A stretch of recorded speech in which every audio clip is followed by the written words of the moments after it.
राज्य में कई डिस्ट्रिक्ट हैं।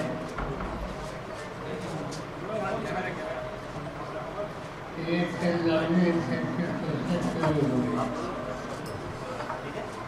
और आज वर्धा डिस्ट्रिक्ट में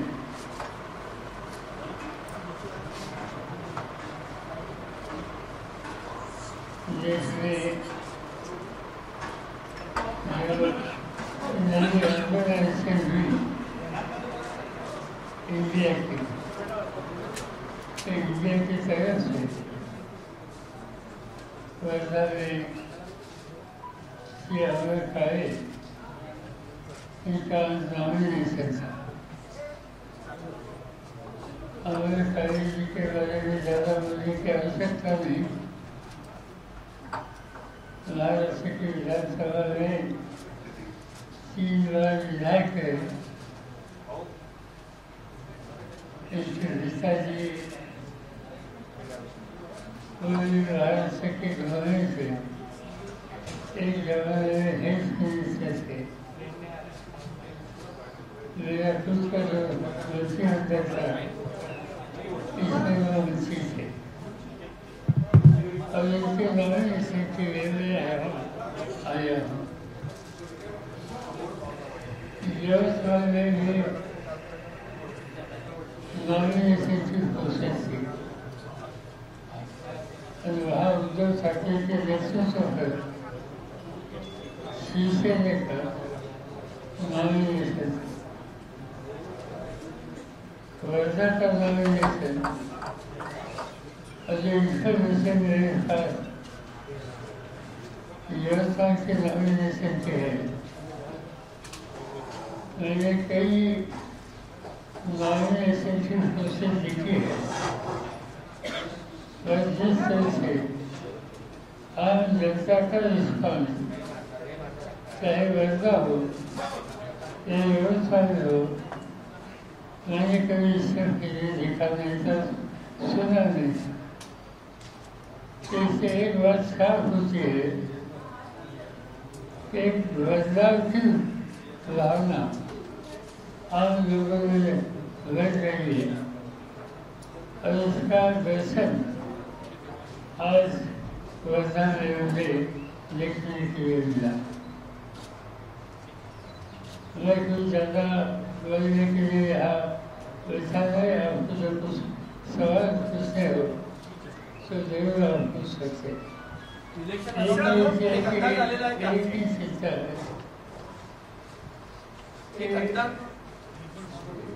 एक ही शिक्षा है कि कल हमारा 2 दिन पहले दिल्ली में एक बहुत बड़ा सम्मेलन हुआ। इस सम्मेलन में कई राज्यों के अलग अलग विपक्ष के नेता मौजूद थे और सब लोगों की भावना वहाँ स्पष्ट हो गई कि देश में एक अलग परिस्थिति पैदा हो गई और जो इनकी डेमोक्रेसी इस पर एक तरह से अटैक हो रहा है और ऐसी स्थिति में मिलकर विपक्ष को काम करने की आवश्यकता है। कई साथियों को जेल में भेजा गया। झारखंड के मुख्यमंत्री आदिवासी राज्य के आदिवासी मुख्यमंत्री फिर से कई महीने से जेल में है और आप जानते हैं कि दिल्ली के मुख्यमंत्री अरविंद केजरीवाल उन्हें भी गिरफ्तार किया गया। आज वो जेल में है। जहाँ तक दिल्ली की बात है, मैंने कई बार देखा राज्य के देश का कई राज्यों से लोग केजरीवाल का जो एडमिनिस्ट्रेशन है उन्होंने रिफॉर्म्स किए वो देखने के लिए दिल्ली आते थे। और जिनकी एडमिनिस्ट्रेशन अच्छी है, ऐसी बातें लोगों में आती है, वही केजरीवाल आज जेल में है। इसके साथ साथ कई पार्लियामेंट के, कई राज्य के विधायक वो आजकल हमें जेल में देखने के लिए मिलते।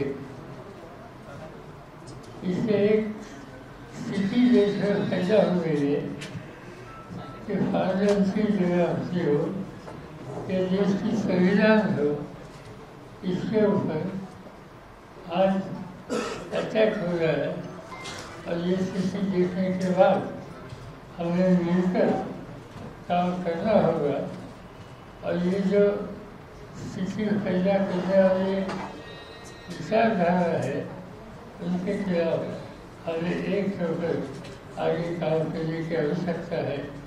इस वजह हम लोगों ने दिल्ली में परसों बैठकर बहस किया और इस रास्ते पर जाने के लिए हम लोगों का मन बनाया। मुझे लगता है कि कोई ज़्यादा प्राथमिक इससे ज़्यादा बोलने की आवश्यकता नहीं। आपको कुछ पूछना हो तो आप जरूर पूछ सकते हैं। आने वाले दिनों में और 4 नेता गिरफ्तार हो जाएंगे। आतिशी ने कहा और आने वाले 2 महीने में और 4 नेता आपके गिरफ्तार हो जाएंगे।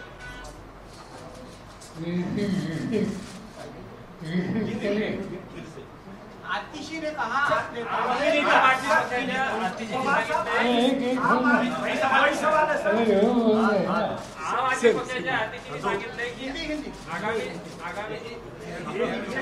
आतिशी ने कहा आने वाले 2 महीनों में आपके 4 नेता और गिरफ्तार हो गए।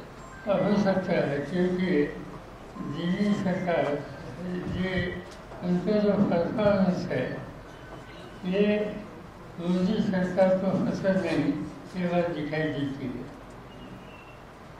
और जिस तरह से कि अरविंद केजरीवाल और उनके साथियों के खिलाफ एक्शन ली गई, उसी तरह से आज जो कहा गया इनकी इंफॉर्मेशन इनके पास ज़्यादा होगी, मेरे पास नहीं है, और एक के बाद एक जेल में भेजने का काम जो शुरू है, ये देखने के बाद जो कहा गया ये स्थिति पैदा हो सकती है। पवार साहब, आतिशी ने कहा है कि ऐसा लग रहा है कि बीजेपी और केंद्र सरकार वहां पे राष्ट्रपति शासन लगाने की आशंका जताई है आम आदमी पार्टी ने कि दिल्ली में राष्ट्रपति शासन लग सकता है।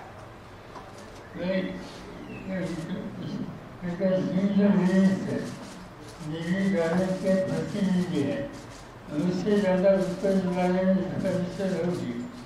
पर एक बात पक्की है कि जहाँ विचारधारा अलग है, ऐसे विचारधारा अलग रखने वाले के खिलाफ आसान करना, अटैक करना, उनको काम करना मुश्किल करना, ये प्रोसेस चालू है। ये हमने वेस्ट बंगाल में देखा, झारखंड में देखा, अभी दिल्ली में देखा।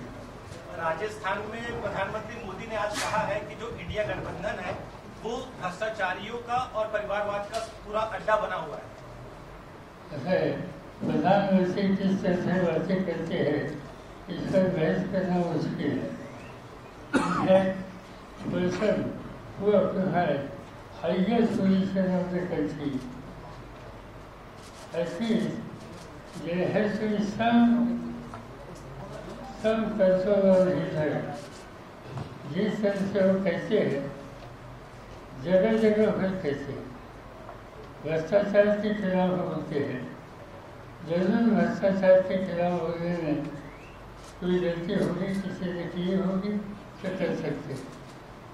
मगर आज ही मैंने देखा एक अखबार में देश के फाइनेंस मिनिस्टर को किसी ने पूछा इस बारे में, तो उन्होंने कहा कि हमारे पार्टी में जिन लोगों ने गलत काम किया जब जिनको भ्रष्टाचारी कहते थे वो लोग आ गए, ये अच्छी बात है। इन लोगों का स्वीकार खुशी से करने की जरूरत है।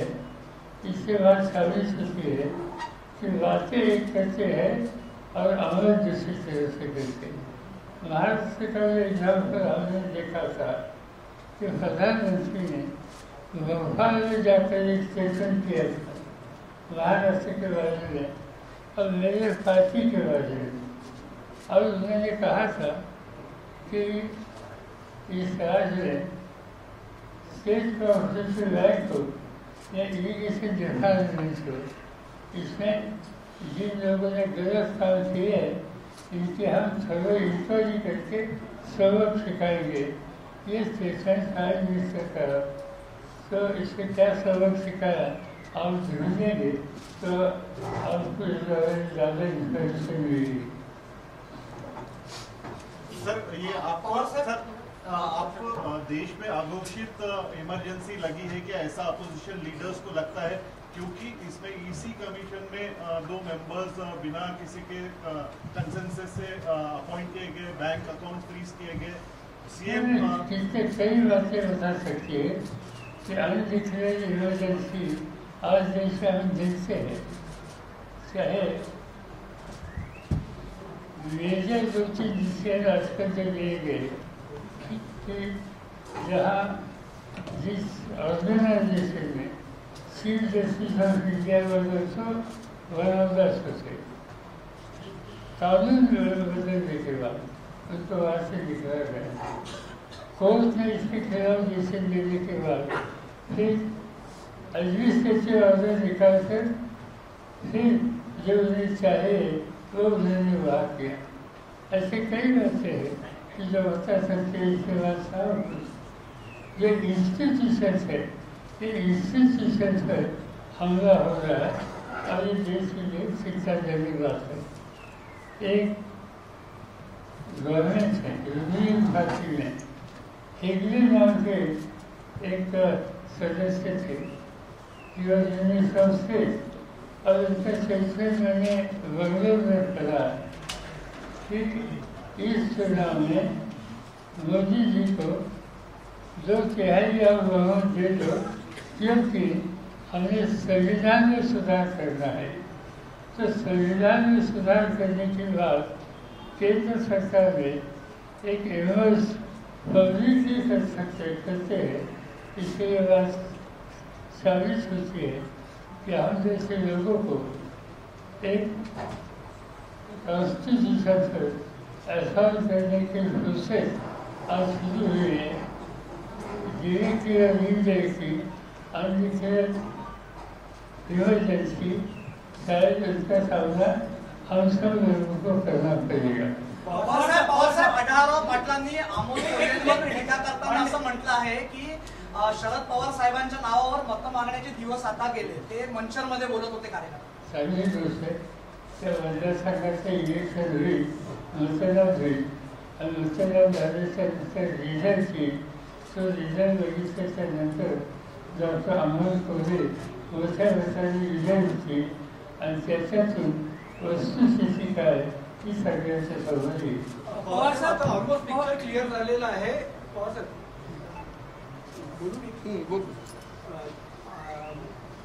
केंद्र सरकार म्हणत आहे की 405 जे वारंवार घोषणा देऊन राहिलेली आहे, इंडिया आघाडी आणि आता सगळे स्टेट शेअरिंग वगैरे फायनान्स काही जागा सोडल्या तर फायनल टॅली कशी राहू शकते, काही अंदाज आलेला आहे का आपल्याला?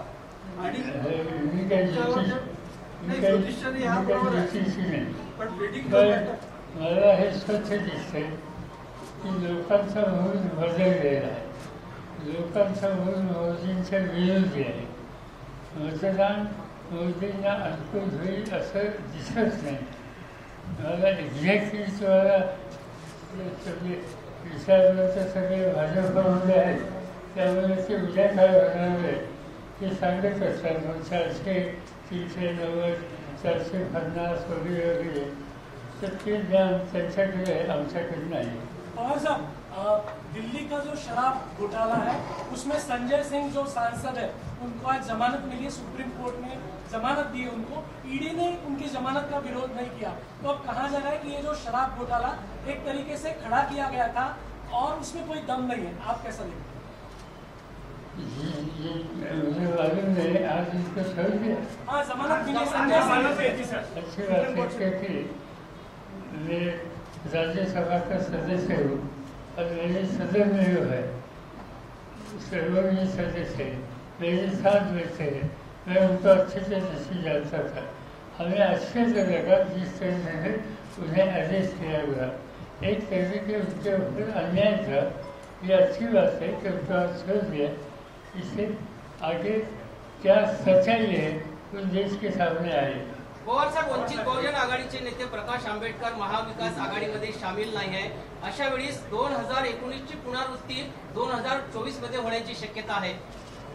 मला सांगता येणार नाही, पण आमचा प्रयत्न आहे की प्रकाश आंबेडकरांनी आमच्यावर काम करावं आणि त्या दृष्टीने त्यांच्याशी आमच्याशी काही सरकारी डायलॉग ठेवत आहेत। त्याच्यानंतर दुसरी एक गोष्ट अशी आहे की तुम्ही 2019चा उल्लेख केला तर त्या काळात वंचितने सायदेवान मत घेतली ही वस्तुस्थिती। पण वंचित या संघटनेमध्ये दुसरा एक मायनॉरिटीचा घटक मोठा होता। मायनॉरिटीचं नेतृत्व करणारे लोक त्याच्यामध्ये होते, आज ते त्याच्यामध्ये दिसत नाही। त्यामुळे एकदम मागच्यासारखा निकाल लागेल असा निष्कर्षाने आज ते करू शकत नाही। पवार साहेब, एक प्रश्न असा आहे की ज्या प्रकारे भारतीय जनता पार्टी वेगवेगळ्या रिजनल पार्टीजना तोडतोय, म्हणजे एनसीपीचे 2 तुकडे झाले, शिवसेनेचे 2 तुकडे झाले, तर या लोकसभा निवडणुकीमध्ये मतविभाजनाचा किती परिणाम होईल तुमच्यावर आणि इतरांवर देखील? नाही, परिणाम सर्व होऊ शकतो, पण मला लोकांचं मूळ वेगळं दिसतंय। लोकांचं मूळ मला असं दिसतंय की ज्या कॉन्स्टिट्युन्सीमध्ये ज्या पक्षाचा उमेदवार भाजपचा पराभव करू शकेल त्याला लोक होतं दिसते। म्हणजे माझा एक अनुभव अनेक वर्षाचा, मायनॉरिटी ज्या देशाच्या ज्या आहेत त्या कुणाला विजय करायचा ह्याचा विचार करण्यापेक्षा कुणाला डिफीट करायचा ह्याचा विचार करतात। ते आपलं मत वाया जाऊन देणे हा विचार करतात। आता या देशात मला असं वाटतं की BJPला डिफेक्ट करावा हा विचार या वेगवेगळ्या विचारधारांमध्ये येण्याची शक्यता नाकारता येत नाही। त्याचा जो प्रमाणित पराभव आहे, हा पराभव भाजपचा करायला उद्या त्याला लोकमत देते। नागपुरात का बरं राष्ट्रवादीने उमेदवार उभा नाही केला? यामागे गडकरी यांच्यासोबत तुमचे जिव्हाळ्याचे संबंध नाही, असं की इथं आमचा राजकीय शक्ती आम्हाला या ठिकाणी पुरेशी नाही आणि आज एकत्र येऊन गडकरींच्या संदर्भात पर्याय देण्याचा प्रयत्न जो केला आहे त्या प्रयत्नाला मदत होईल अशी भूमिका आपण घेतली पाहिजे। मतं विभागणी होईल असं काम करण्याची आवश्यकता नाही आणि ही स्थिती बघितल्याच्यानंतर कुठेही उमेदवार तुमची शक्ती असं नसो की उभे करण्यात अर्थ नाही। यवतमाळ येथील माहितीचा उमेदवार अजून ठरलेला नाही। हिंगोली येथील हेमंत पाटलांनी यांना उमेदवारी दिली, मात्र भाजप पदाधिकाऱ्यांकडूनच त्यांना विरोध होत आहे। यवतमाळचा माहितीचा उमेदवार अजून ठरलेला नाही, 2 दिवस झाले नामांकनासाठी। साहेब महायुतीमध्ये आहे का? साहेब महायुतीचा घटक आहे का? तुम्हाला प्रश्न आहे, अजून अद्याप ठरलेलं नाही। पवार साहब, विपक्ष ने अजीत दादा को अपनी तरफ कर लिया है। आपका जो चुनाव चिन्ह था वो अपनी तरफ खींच लिया और ऐसा पोर्ट्रे किया है कि आप एक महाराष्ट्र के मतलब एक बहुत बड़े आप नेता है, राजनेता है, इसमें माहिर है, लेकिन विपक्ष ने ऐसा पोर्ट्रे किया है कि this is the end of Sharad Pawar era. तो क्या ये सही है और नहीं तो इसके आगे आपकी क्या युति है? यहाँ के एक नेता है, आज महाराष्ट्र गवर्नमेंट जस्टिस है, उन्होंने 5 साल पहले इलेक्शन की पब्लिक स्टेटमेंट दिया था कि महाराष्ट्र में शरद पवार एरा खत्म हो गया। ये होने के बाद जो चुनाव हुआ और इलेक्शन के बाद जो स्थिति सामने आ गई, ये स्थिति ऐसी थी कि वो विपक्ष में गए और शरद पवार और उनके साथी उन्होंने 2.5 साल के लिए महाराष्ट्र की हुकूमत चलाई।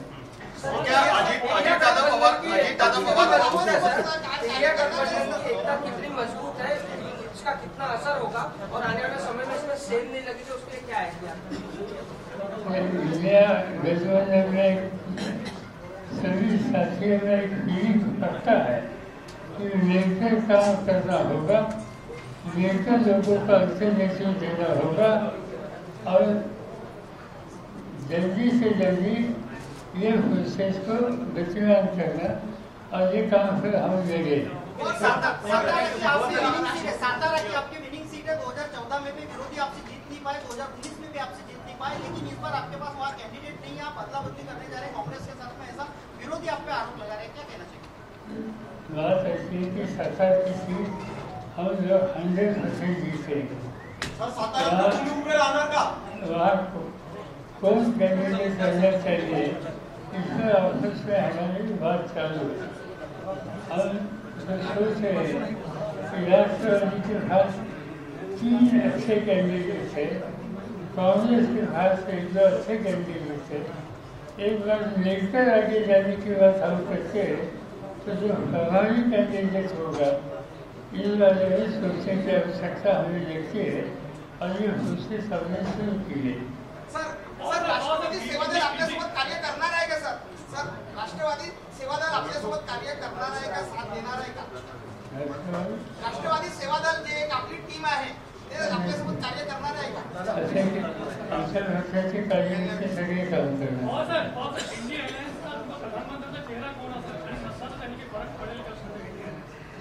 इंडिया अलायंस का ये बात हमने सोचा नहीं और ये इशू आज जो हम करना चाहते हैं इस रास्ते में आएगा नहीं। बारामतीचा निकाल काय असणार आहे? बारामतीचा निकाल काय असणार आहे? सुप्रियाताई पुन्हा लोकसभेत दिसणार आहेत का? असं आहे की अजून वोटिंग झालेली नाही, प्रोसेस सुरू झालेली नाही, इलेक्शन सुरू झाल्याच्या नंतर ज्याला काउंटिंग होईल वोटिंग नंतर त्यानंतर रिझल्ट येईल। 3 वेळेला चांगल्या मतांचे विजय झालेले आहेत, याही वेळेला काही वेगळे चित्र असण्याचं कारण नाही। मोदी साहेबांनी 100 दिवसाचे गणित पण करून ठेवलंय सर, अजून इलेक्शन व्हायचंय पण त्यांनी तर 100 दिवसाचं पूर्ण नियोजन करून ठेवलंय।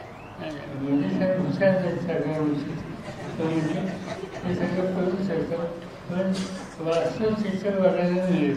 महायुती आणि महाविकास दोन्ही आघाड्यांमध्ये अनेक जण उमेदवार शेतकऱ्यांच्या नेत्यांच्या भेटीला आले। आपल्याकडे पण काही नेते महायुतीमध्ये जे आधी कुठल्या महायुतीमध्ये नव्हते पण तुमच्याकडे आले होते, सल्ला घ्यायला आले होते, तुमच्याकडे उभे होणार होते पण आता दुसरीकडे गेलेले आहेत।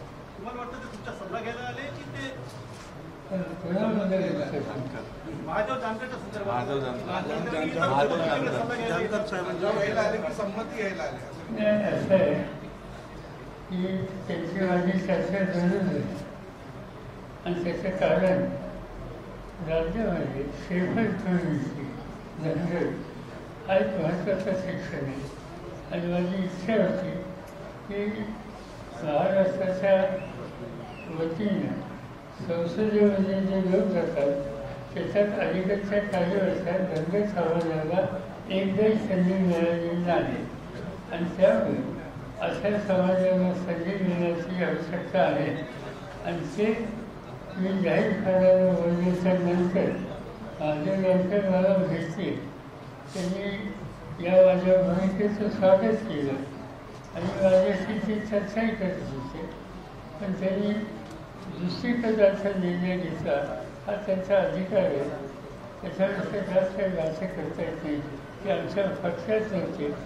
आम्ही एक सामाजिक इश्यू हा नजरेसमोर ठेवून त्याच्यातून काही सोल्युशन निघतंय का हे पाहतो। इंडिया आघाडी सरकारच्या विरोधात एकत्र आलेली आहे, असं असताना काँग्रेसनी स्वतःहून केजरीवालच्या पक्षाची तक्रार केली, एलजीला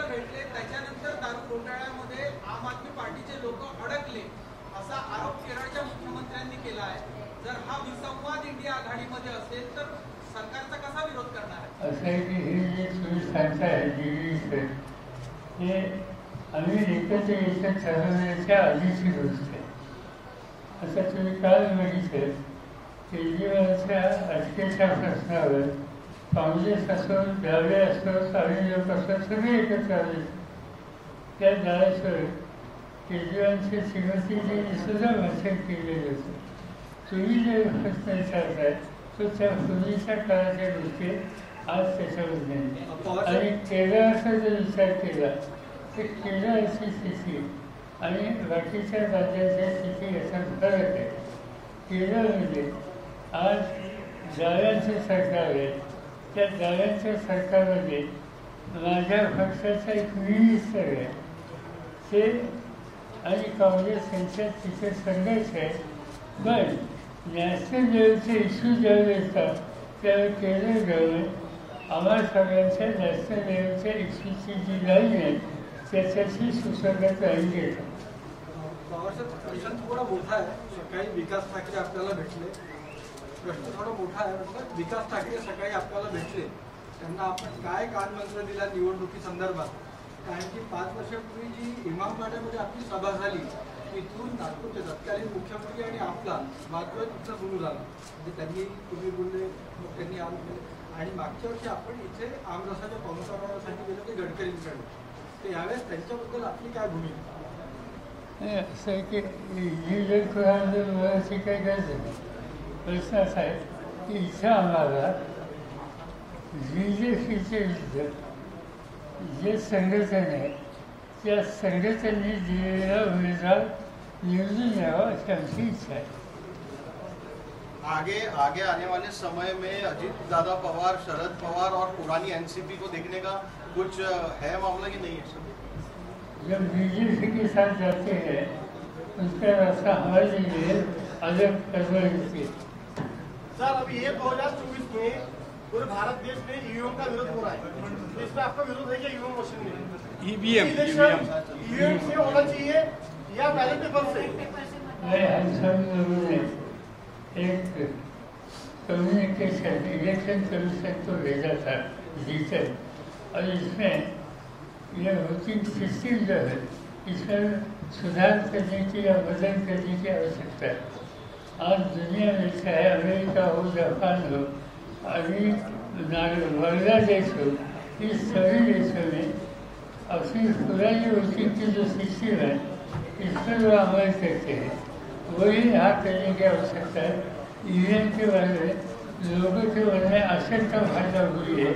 कहाँ तक सच्चाई है कि मैं कह नहीं सकता हूँ, और scientific section of the society do feel कि देयर इज सम प्रॉब्लम. ऐसी स्थिति हो इसमें सुधार होने की बदल करने की आवश्यकता है. एकनाथ खड़से जी बीजेपी में जाने की चर्चा चल रही है. एकनाथ खड़से जो है वो बीजेपी में जा सकते हैं, ऐसी चर्चा चालू है. एकनाथ खड़से हे बीजेपी में जाऊ शकते असं चर्चा आहे. दोन दिवसापूर्वी राजकीय काही निकाल मला वेगळा घ्यायचा असेल तर मी पवार साहेबांशी बोलले, त्यांच्याशी चर्चा केली. त्यांनी माझ्याशी काही चर्चा आपल्याला केलेली नाही. आमच्या सरकारने 100 दिवसामध्ये आम्ही विदर्भ राज्य वेगळा करू. गडकरी साहेबांनी म्हटलं होतं का 100 दिवसामध्ये सरकार आली तर आम्ही विदर्भ राज्य वेगळा करू. गडकरी म्हटलं त्यावेळेस पहिले आत्ताचे जे CM जे आहेत त्यांचं शिक्षण तुम्ही बघितलं. मी विदर्भ वेगळ्या केल्याशी मी लग्न करणार नाही. माझ्या वाचनात आलं होतं की वेगळा विदर्भ झाल्याशिवाय मी लग्न करणार नाही असं एक स्टेटमेंट आलं होतं. खरी गोष्ट ये लास्ट है. लास्ट पर कांग्रेस की तरफ से ये आरोप लगाया जा रहा है कि इलेक्शन मैच फिक्सिंग है और करप्शन की फ्रेंचाइजी बांटी जा रही है, उस पर आपका क्या? Congress is saying that election ये मैच फिक्सिंग जैसा है। ये जो कल हमारी मीटिंग हो गई, ये मीटिंग में राहुल गांधी की स्पीच के बाद आ गई, इसके बाद कोई ज़्यादा इन्फ्लुएंशन हो सकती है। हम इस बारे में इससे जरूर बात करेंगे, क्योंकि उन्होंने जो स्टेटमेंट किया वो सीरियस स्टेटमेंट था। और देश में अकेले राहुल गांधी ने कई राजनीतिक नेता इस पर से बात करते हैं। इलेक्शन कंडक्ट करने वाली जो सिस्टम है, मशीनरी है, इसके बारे में लोगों के मन में आशंका पैदा होना ये अच्छी बात नहीं। और इसलिए जो कुछ इसमें सुधार करने की आवश्यकता है वो कंसर्न अथॉरिटी उन्होंने इस पर ध्यान देना चाहिए। So you said that the system should be changes, but you supported EVM. EVM को हमने विरोध किया, मगर EVM में सुधार होने की आवश्यकता है। इस बारे में लोग बोलते हैं वो नजरअंदाज करना ठीक नहीं। और साहब, चीन जिस तरीके से हमारी सीमा पर कुरापात कर रहा है, अभी एक खबर ऐसी आई थी कि अरुणाचल के कुछ गांवों के नाम चीन ने चेंज कर दिए। परराष्ट्र मंत्री जयशंकर को इसके बारे में जब पूछा गया तब उन्होंने कहा इस बात में कुछ दम नहीं है, अगर नाम चेंज भी करते हैं तो उससे कुछ फर्क नहीं पड़ता। दो बातें हैं। कल प्रधानमंत्री साउथ में थे तो उन्होंने एक छोटा आइलैंड आज नहीं, इंदिरा जी के जमाने में श्रीलंका को दिया। इस बारे में उन्होंने बहुत अटैक किया। ये आइलैंड का नाम मुझे तो मालूम नहीं था, मैं कमेंट करता हूँ। और इससे पहले ये आइलैंड की बात कभी लोगों के सामने आई भी नहीं थी। बहुत ही छोटा आइलैंड। एक तरफ से प्रधानमंत्री इंदिरा जी जो आज हयात नहीं, इसको हर अटैक करते हैं, इस आइलैंड उनको दे गया इसलिए। और दूसरी तरफ से आज हम चाइना ने जो अपना एरिया बहुत बड़ा area practically in thousands square kilometre उन्होंने इस पर आक्रमण किया है। ये बात सबके सामने है। इस बारे में वो देखते नहीं, बोलते नहीं, ये सब नजरअंदाज करते हैं। और ये छोटी बात है, इसका नाम बदला या नहीं बदला, इस पर ध्यान देते हैं। मुझे लगता है कि नेशनल इंटरेस्ट को संभालने की जो जिम्मेदारी है वो सीरियसली जिम्मेदारी खुद ही करते हैं। पवार साहेब, माझा एक प्रश्न आहे, एक शेवटचा प्रश्न। जर केंद्रामध्ये पुन्हा भाजपची सरकार आली आणि नितीन गडकरी जर प्रधानमंत्रीच्या रेसमध्ये असले तर तुमचं काय म्हणणं?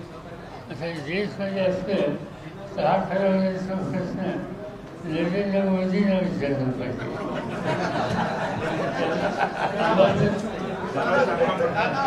चिंता त्याच्याकडे असते। एबीपी माझा, उघडा डोळे बघा नीट।